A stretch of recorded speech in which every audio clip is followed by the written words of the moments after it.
L'incroyable présentation de Lionel Messi et Sergio Busquets à l'Inter Miami enflamme les États-Unis et la planète football. Le retour du grand patron Kylian Mbappé à Paris. Bonjour à vous, chers amis téléspectateurs d'Afrique Sport. Un réel plaisir comme d'habitude de vous retrouver dans votre revue de presse quotidienne. J'espère que vous avez passé un excellent week-end footballistique et sportif comme d'habitude. Que vous soyez au travail ou au bureau, restez avec nous ou à la maison même. Restez avec nous pour ce tour de l'actualité sportive. Chers amis, que nous allons débuter avec André Onana, le gardien de but camerounais. La semaine dernière, je vous avais évoqué que c'est très imminent entre André Onana et Manchester United. Et oui, ce dimanche, il y a même les réseaux sociaux des Red Devils, le compte Twitter de Manchester United qui a annoncé l'arrivée d'André Onana. C'est donc deal done, comme le disent les Anglais. André Onana du côté des Red Devils, il reste rien que de signer son nouveau contrat et de passer sa visite médicale. Chers amis, actuellement, selon Sky Sport et Fabrizio Romano, Manchester United est en train de régler les modalités pour qu'il trouve son visa et rejoindre les États-Unis. Il va signer un contrat jusqu'en 2028 plus une année en option qui sera jusqu'en 2029. André Onana, le gardien de but camerounais, va quitter les Nerazzurri de l'Inter de Milan pour retrouver les Red Devils de Manchester United. Et oui, les deux clubs ont trouvé un accord de 50 millions d'euros plus 5 millions de bonus.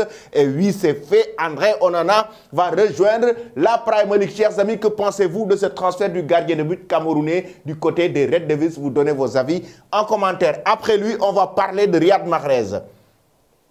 Il a été convoité depuis plusieurs mois par Al Ahly, le club saoudien. Actuellement, selon Sky Sport, les dirigeants ou bien les agents de Riyad Mahrez vont discuter avec Manchester United, Manchester City autant pour moi, par rapport à l'offre de l'Arabie Saoudite, notamment Al Ahly, pour décrocher Riyad Mahrez. C'est une offre de 20 millions d'euros, oui 20 millions d'euros que Riyad Mahrez va toucher pour rejoindre le club saoudien Al Ahly.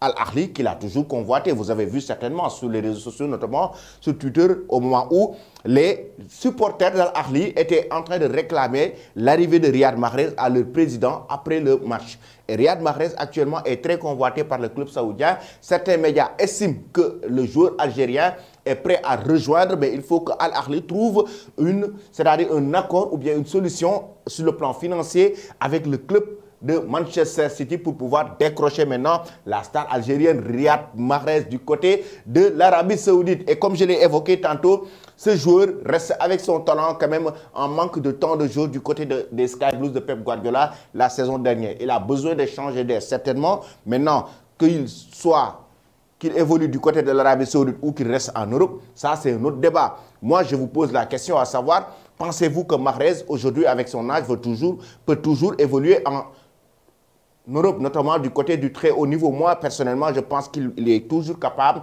d'évoluer en Europe. Comme je le pensais avec Koulibaly ou Edouard Mendy, pour moi, Mahrez ne doit pas aller en Arabie Saoudite. Il doit rester. Il a toujours cette capacité, il a toujours ce talent d'évoluer en Europe, que ce soit à Manchester City ou bien un autre club. Il n'a qu'à changer de club en Europe, mais il a toujours cette capacité pour moi d'évoluer en Europe et de montrer son talent du moment où il est encore très compétitif, il est encore très talentueux par rapport à sa technicité, même s'il est en manque de temps de jeu parce que la saison dernière, il n'a pas beaucoup joué au détriment de Bernardo Silva qui a pris sa place sur le côté droit des Sky Blues. Pep Guardiola a beaucoup eu confiance à Bernardo Silva qu'à Mahrez, mais pour moi, il doit quand même rester toujours en Europe. Maintenant, chers amis, êtes-vous d'accord avec moi? Mahrez doit-il rejoindre Al Ahly en Arabie Saoudite ou rester en Europe? Vous donnez vos avis en commentaire. Après lui, nous allons du côté du Portugal avec Abola et Record, la presse portugaise qui s'enflamme après la prestation XXL d'Angel Di Maria après son recours. Amour perfetto, un amour parfait entre les deux,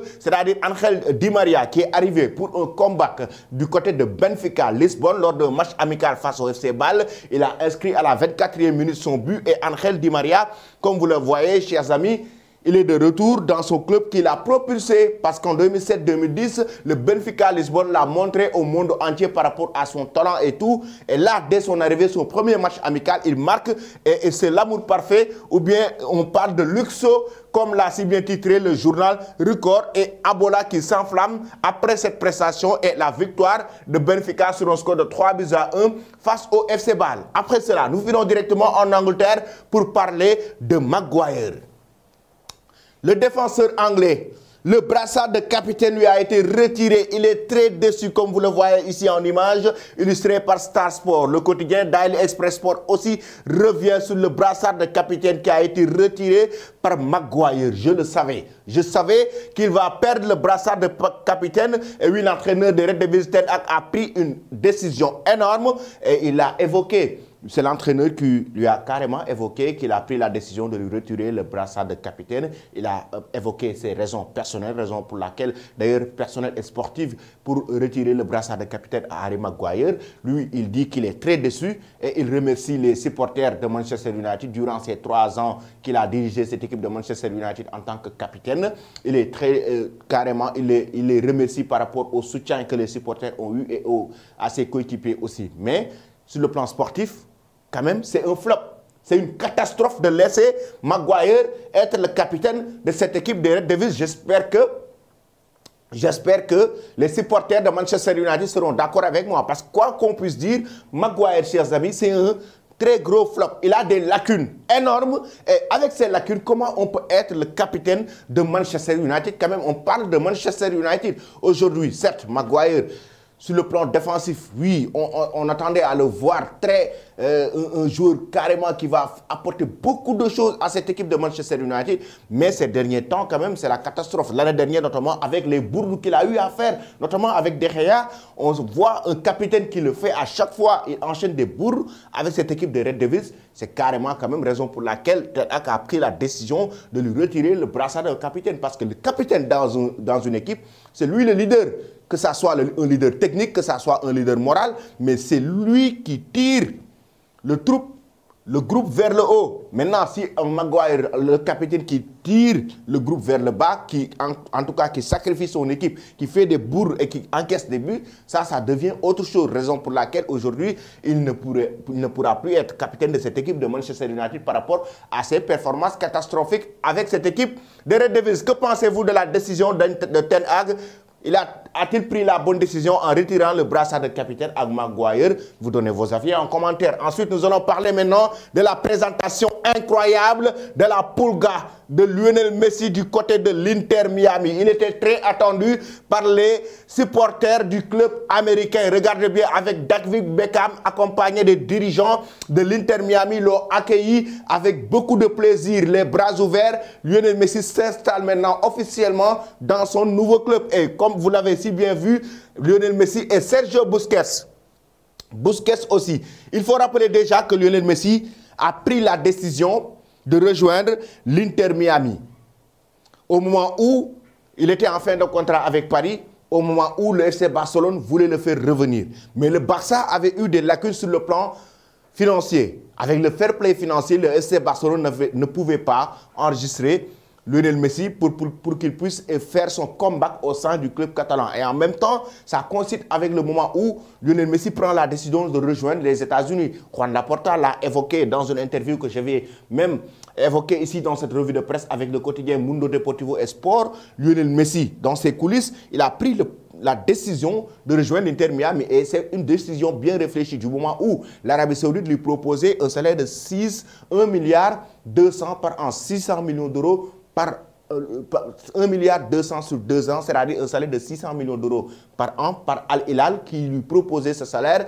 Mais il a préféré rejoindre l'Inter Miami avec quand même avec un projet plus réfléchi. Ce n'est pas seulement un projet financier, mais à long terme, après sa carrière, il a la capacité d'être actionnaire au sein de l'Inter Miami, raison pour laquelle il a préféré rejoindre les États-Unis. Et c'est un projet avec qui il a discuté avec David Beckham. Il a travaillé avec David Beckham sur ce projet depuis plusieurs années, raison pour laquelle la décision peut-être peut surprendre certains féru du football, mais ne surprend pas la Pulga parce que c'est une décision bien réfléchie. Il sait, après sa carrière, Messi a une maison à Miami. Messi va certainement s'installer à Miami et il va gérer l'Inter Miami parce qu'il sera actionnaire après sa carrière de footballeur au sein du club américain. De l'autre côté, Sergio Busquets aussi a pris la décision de rejoindre l'Inter Miami. Lui aussi, il avait ses opportunités, des convoitises venant de l'Arabie Saoudite. mais aussi il a préféré le projet du côté de l'Inter Miami des États-Unis pour rejoindre la MLS.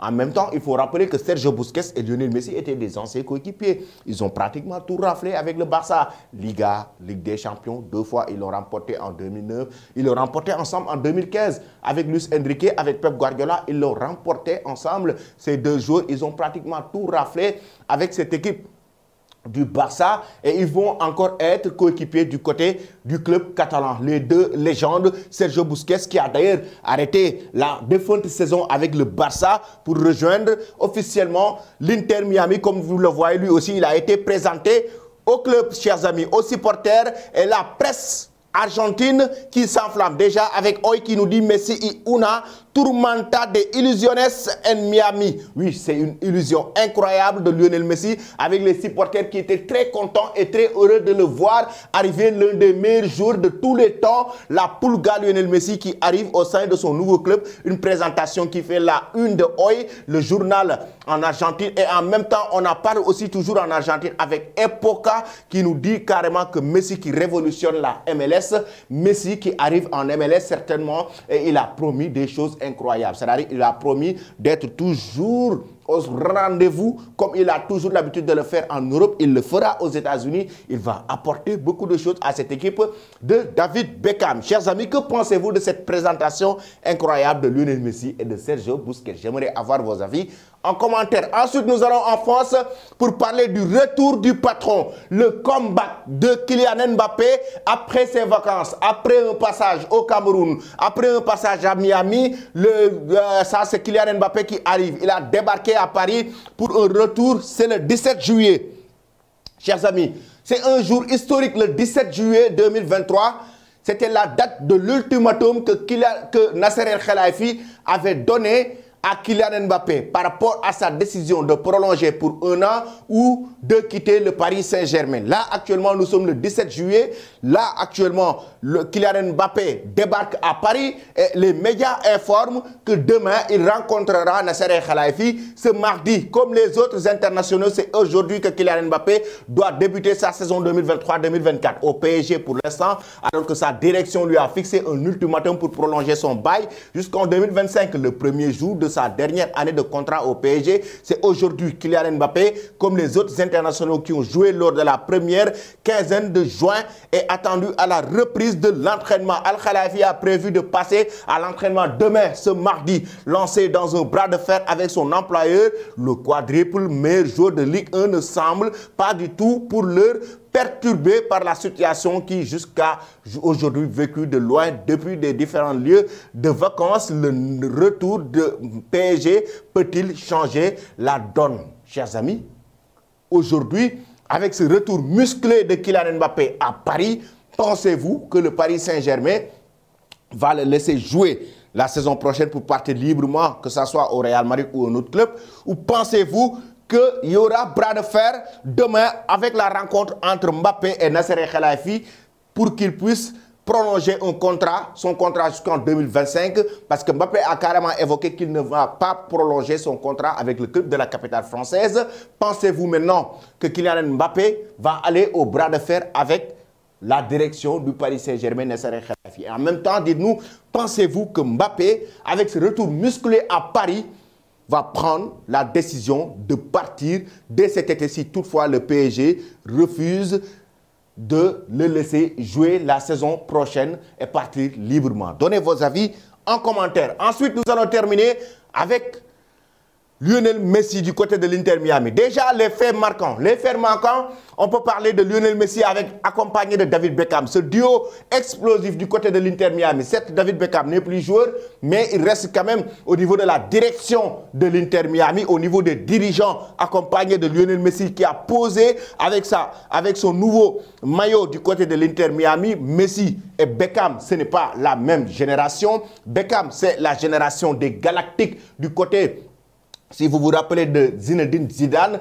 l'époque de Ronaldo, l'époque de Ronaldinho, c'est cette génération, l'époque de cette du très grand Real Madrid des années 2000. David Beckham l'a beaucoup marqué. Il a aussi évolué du côté du Paris Saint-Germain, mais c'est quelqu'un qui a marqué le football avec Manchester United, mais quelqu'un qui a marqué le football avec ses magnifiques coups francs. David Beckham qui a inspiré pas mal de jeunes joueurs, lui aussi qui a inspiré au-delà du football, sur l'aspect marketing, au-delà du football, sur la mode. Accompagné de Lionel Messi, c'est lui qui l'a décroché du côté de l'Inter Miami. Lionel Messi qui arrive avec son nouveau maillot, le nouveau maillot de la MLS, la Pulga. L'autre fait marquant, c'est Thiago Messi qui essaie d'humilier son père lors de la présentation, lors du haut d'honneur de Lionel Messi au sein du stade. Il faisait le tour pour saluer les supporters et Thiago Messi essayait de l'humilier en mettant le ballon entre ses jambes, accompagné de son père, le jeune Thiago, était en train de jouer au même moment où son père était en train de saluer avec beaucoup de satisfaction, beaucoup de plaisir les supporters de l'Inter Miami du côté de la MLS, et son fils était en train aussi d'essayer de l'humilier. Pensez-vous que son fils Thiago Messi fera une très belle carrière comme son père? Pensez-vous qu'il va suivre les traces de son père et fera une excellente carrière de football? Moi aussi, je vais vous saluer avec beaucoup de plaisir pour vous demander de vous abonner avec beaucoup de plaisir sur cette chaîne, pour activer la cloche de notification avec beaucoup de plaisir, et que vous restez avec nous avec beaucoup de plaisir. Et on se donne rendez-vous ce soir avec beaucoup de plaisir. Et merci avec beaucoup de plaisir.